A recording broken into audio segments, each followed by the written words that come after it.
Hello，大家好，我们来看一下这个马来西亚的综合指数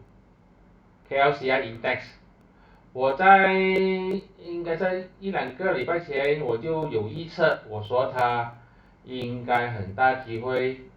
跌破这个52周，形成一个新低。那时候应该是这边，像今天呢就是跌破了啦，说很不幸的讲中了。如果你那时候有去买这个 KLCI Put Warrant 的话，现在就赚钱了。无论如何，现在呢，我还是看不到它会转上去的迹象，没有，没有这个迹象。它的下一个支撑就是要回到差不多2020年的时候了，2020年，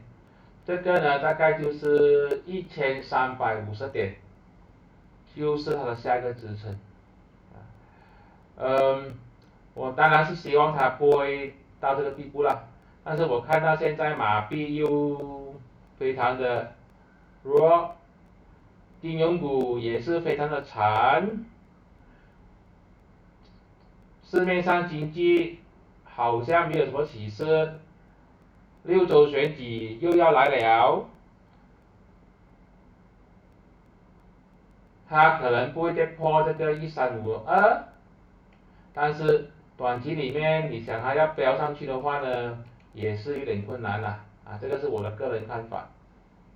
所以这个时候如果你要去操作 Put Warrant 的话呢，我觉得赢的机会多过玩这个 Call Warrant 其他的股呢就尽量的少操作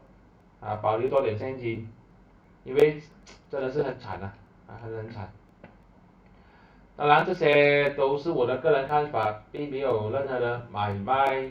建议。我觉得1350可能